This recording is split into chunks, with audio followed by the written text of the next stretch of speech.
Spoke last week about firing the head coach. This week he crying in the locker room. What you mean don't panic? He's already panicked, Skip Bayless. No, he's not. He's standing staunchly behind the head coach. I got his back. He's got my back. But Skip, here's the thing, and Jerry alluded to it, where they want to get. He doesn't believe anybody else can get them where they want to get, like Jason could. And one of his options, Skip, I mean, Rod Marinelli in 3 years in Detroit was 10-38, and he has that 0-16 on his resume. Kellen Moore. You think Kellen Moore ready to be the head coach? Nope. Okay, Chris. Although he did, his father was a head coach, so you do have it sort of in your blood. But go ahead. Chris Richard, his defense, Skip. They gave him a lot of talent. They brought in Robert Quinn. They played Jalen Smith. They played D-Law. Byron Jones went to the Pro Bowl last year. Wolf Hunter was in the Pro Bowl last year. I think Jalen Smith was even in the Pro Bowl. So if the defense has not lived up, Jalen made it, but he could have and should have. I think it was ultimate. I think he went to a replacement. But Skip, the defense hasn't lived up to what everybody thought they would, given the level of talent that they have on that side of the football. So it was a no-brainer. I never thought for a second that Jerry was going to fire Jason Garrett because he's too tired. He's too connected. He's too much like family. And that's how he views Jason Garrett. I wouldn't be surprised they had Thanksgiving dinner together. Bad as that game was, Jason and Wyatt went to his house. Jerry, I'm sorry, let's eat. I agree with that, and I don't think it's far-fetched. I think that probably happened. I don't know it for a fact, but I think it probably has happened many Thanksgivings. Yes. They are the first to be invited to Jerry's mansion in the middle of Highland Park, just north of downtown Dallas. Yep. You got it. My turn. It has given me just little slivers of hope this morning that the Hall of Famer Eric Dickerson just flat out said, oh, Dallas is still going to win the division. He says they're a pretender in the playoffs. Well, I don't even care about that. If you tell me they're going to win the division, I'll take that right now because I can't see it. And I fell out of my chair last night when I watched live Tony Dungy say that on NBC before the Sunday or the Thursday night game, Thanksgiving night game. And the reason I fell off my chair is my first thought was, Tony, have you been watching this team? I think he has been. Yeah. I have nothing but respect for his football IQ, his acumen, his insight. Yeah. And usually when he speaks, I mean, always when he speaks, I listen, but usually he's pretty right.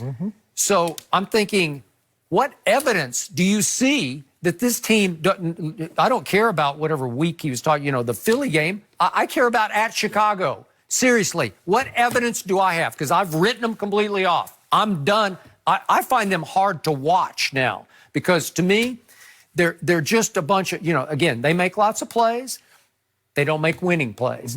They are a bunch of entertaining losers to me. That's what they have become. Where they'll entertain you. Gallup will make some circus catch. Amari will make a nice catch on the sideline. Zeke will have a couple of runs where you say, oh, there he is, and he'll do this. It's fun to watch. Dak will make 4 or 5 throws where you say, that's big time. And they're 6-6. So what evidence do I have they could go to Chicago? And I thought it was significant yesterday. Chicago toughed it out and won at Detroit. It's a division rivalry game. Being down by 14. They were down by 14, and I know just some kid named Blau is playing, Blau, and he played his tail off in that game, but they were in trouble for a while. And Mitchell Trubisky pulled them out. He was the star of the night, and you can't tell me they don't feel pretty good about getting ready for the Dallas Cowboy visit a week from last night. It's going to be cold. It's going to be loud. It's going to be crazy because everywhere the Cowboys go, it gets crazy. So what evidence do I have that my team is going to flip a switch that Jerry says would be the greatest story ever told switch, where, as Jerry said after the game, you'd be writing about this for 30 years if we turn it around. Yeah, we would. Yeah. But I don't think we're going to be writing about it for 30 more days. Yeah, we're going to be writing about it 30 years, how you melted down 2 weeks. Right. two weeks after 2 bad losses. Okay. It stuck with Jason Garrett. Okay, so think about this. Amari Cooper could be lost for at least the Chicago game, if not for the rest of the year. Something happened to his knee. He's going to get an X-ray today. He did play the rest of the game, but he can be a little fragile.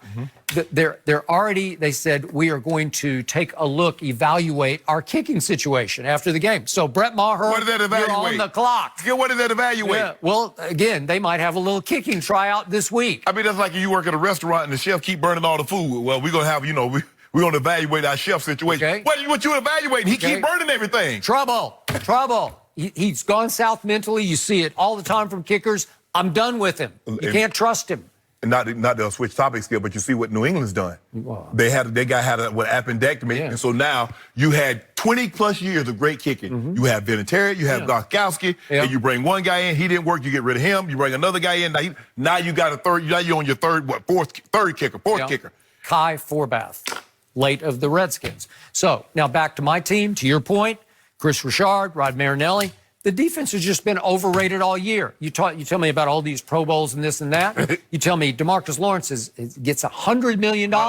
He's overpaid because he disappears. The pass rush, Robert Quinn, Michael Bennett, it comes and mostly goes. It just goes ghost to where I'm like. But I'm surprised, Skip. I'm surprised with the names you just mentioned that they don't generate more pressure consistently on the quarterback than what they do. Robert Quinn on that turf should be unbelievable. Okay, but they're not. They are now tied for 26. That defense is in takeaways. Tony Dungy, are you listening? 26 because they've gone 4 straight games with 0 takeaways. It's hard to win when you don't take the ball away. Yes. Right? Because what that tells me, Skip, is that they're forcing their offense to consistently go the long way to get points. They don't help it at all. No. There's no splash play where you say, "Oh, we scooped and scored," or New England's like every other play. It seems like here they go, right? And Tom Brady's operating on a short field. You see the Ravens; they're operating on short fields. The 49ers, it's hard. Skip, if you got to continuously drive 80 yards, 85, 75 yards to get points, man, you're going to be in for a long. I mean, you can have some success doing it that way, but not long term. So what's always the telling stat in pro football? It's turnover differential. Dallas has now fallen to 23rd in turnover differential because the quarterback turned it over twice again yesterday, and they got none. Okay, so you just keep plummeting. Where show me, Tony, what do you see that I'm not seeing? Because then the Rams visit Jerry World. Jared Goff has had their number. I don't know how, but watch the Rams get well in that game. They're not going to go anywhere, but watch them get well. Tony, Coach Dungy is a very optimistic type of a guy. I guess so. He's always looking at things as half full. Okay, but mathematically, they're obviously not done.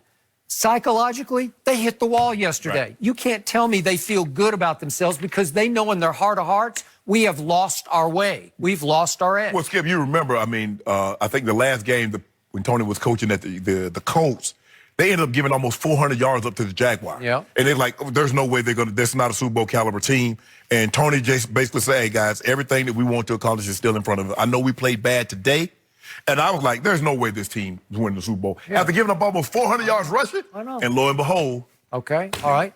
But Jerry turned into like a blubbering fool after the game, like your crazy old uncle after Thanksgiving dinner who had a couple of drinks, and all of a sudden he's just blubbering about how I love stories of redemption because I'm the greatest example of redemption. I went bust in the oil fields, right? And my team's going to bounce back from this, and you guys will be writing about it forever. No, we won't. Well, that's the rule, Jerry. You ought to know. You know the rules. You take 1 plate home. You don't get 5 plates to go home with you, and you got to handle your liquor. You can't get all your intoxicated and start acting a fool because I'm going to put you out. That's what it's you can't put Jerry out of his own house. Cowboys take him to Jerry's house, so he can talk as much as he wants and ramble as much as he wants. People would think, what, he been smoking? No, maybe drinking. Well, Skip, you see it? I've been drinking. Oh, give me another one. Yeah. Oh, give me another one.